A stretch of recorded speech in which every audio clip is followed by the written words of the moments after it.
Uy! February 14 ngayon, di ba? Oo. So sa yung mga walang jowa diyan, oo. Tutulungan ko kayo guys. Tatanggalin natin yung February 14 sa kalendaryo. Oo, alam ko mga better kayo. Halika kayo.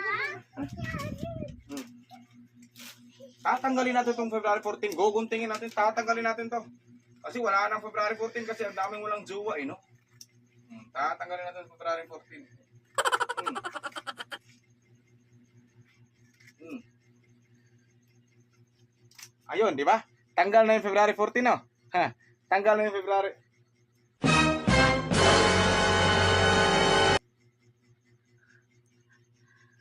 Bakit 14? Tarin! Tinanggal ko na. 14 pa rin.